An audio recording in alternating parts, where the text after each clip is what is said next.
শোন, এখন কন্টেন্ট ক্রিয়েশনের ক্ষেত্রে যেটা করতে পারোস, যেটা বলতেছিস আর কি, সেটার ক্ষেত্রে হচ্ছে যে তোর যেটা অকুপেশন অথবা তুই যেটা তোর পেশা, এটাকে যদি তুই এটার উপরে কন্টেন্ট ক্রিয়েশন করস তাহলে হচ্ছে তোর জন্য ইজিয়ার হবে।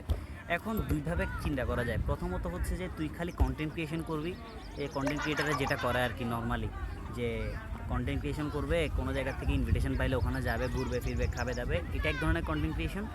দ্বিতীয়ত তুই যেটা করতে পারো সেটা হচ্ছে তোর যেটা পেশা, বা তুই যেটাতে তুই মনে কর একটা চাকরিজীবী অথবা তুই বিজনেসম্যান, তুই তোর যে একটা ব্যবসা, তুই মনে কর তুই জুতার ব্যবসা করস, ঠিক আছে, তোর জুতার ব্যবসা আছে অথবা তুই জুতার ব্যবসা স্টার্ট করছিস, তুই কী করবি, তোর কন্টেন্টগুলো সবগুলো তুই জুতার উপরে ডিপেন্ড করবি, ঠিক আছে, তুই জুতার উপরে ভিডিও বানাবি। অথবা তুই একটা মনে কর তুই একটা দোকান দিছস জুতার, তুই জুতার ভিডিও কীভাবে করছিস বা জুতা কোথা থেকে আনতেছিস এগুলো দেখাবি, জুতা কীভাবে কী কী করতে হচ্ছে, এগুলোর প্যাকেটিং কীভাবে রেডি করতেছস, কোনটা কী করতেছিস এগুলো দেখাবি, এটা একটা, ঠিক আছে। আবার তুই তুই জব করস, ঠিক সেক্ষেত্রে তুই তো জব মনে কর তুই আইটি সেকশনে জব করস, ঠিক আছে, সেক্ষেত্রে তুই দেখাবি যে আইটি সেকশনে তুই তোর থেকে কী কী করতে হয় বা তোর কী কী কাজ, এগুলো তুই মানুষকে দেখাবি।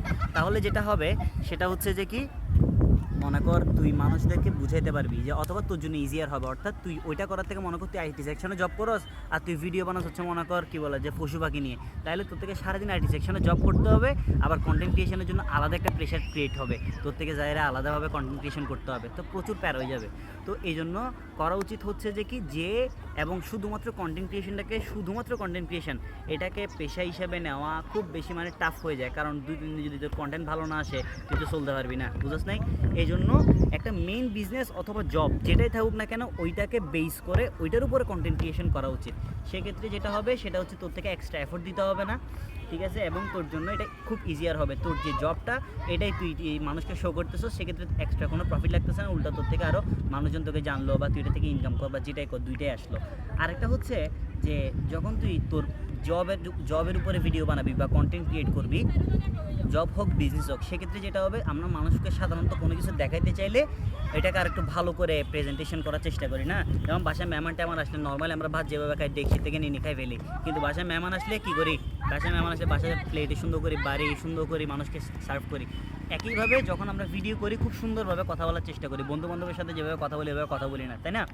তো সেমভাবে যখন আমরা একটা ভিডিও বানাবো, মনে করো আমি একটা দোকান আছে, আমি দোকান থেকে ভিডিও বানাচ্ছি, জুতা কীভাবে ক্রিয়েট করতেছি বা জুতা কীভাবে সেল করতেছি এটা ভিডিও বানাচ্ছি, আমি আইটি সেক্টরে জব করি, আমি আইটি সেক্টরে জবটা দেখাচ্ছি, সেক্ষেত্রে আমি খুব সুন্দর করে দেখানোর চেষ্টা করবো মানুষকে। এটার ফলে যেটা হবে, আমার যে কাজ সেটার প্রতি আমার বোরিং আসবে না, বোর ফিল হবে না কখনো, আমি ওইটাতে আরও ভালো করতে পারবো, পাশাপাশি আমার কন্টেন্ট ক্রিয়েশনটা হয়ে যাবে। এই হচ্ছে যে কাহিনী, ঠিক আছে। এবং কন্টেন্ট ক্রিয়েট করতে জন্য দুইটা ওয়েতে করতে পারো, কন্টেন্ট ক্রিয়েশনে চাইতে পারো, এক হচ্ছে যে ফুল টাইম, যেটা আমি সাপোর্ট করি না। সেকেন্ড, সেটা হচ্ছে তোর মেইন বিজনেস অথবা মেইন জবের উপরে ডিপেন্ড করে তুই কন্টেন্ট ক্রিয়েশন কর, যেটার কারণ হচ্ছে তোর জবেও ভালো হবে এবং তুই পাশাপাশি কন্টেন্ট ক্রিয়েশনও করে ফেললি, ঠিক আছে।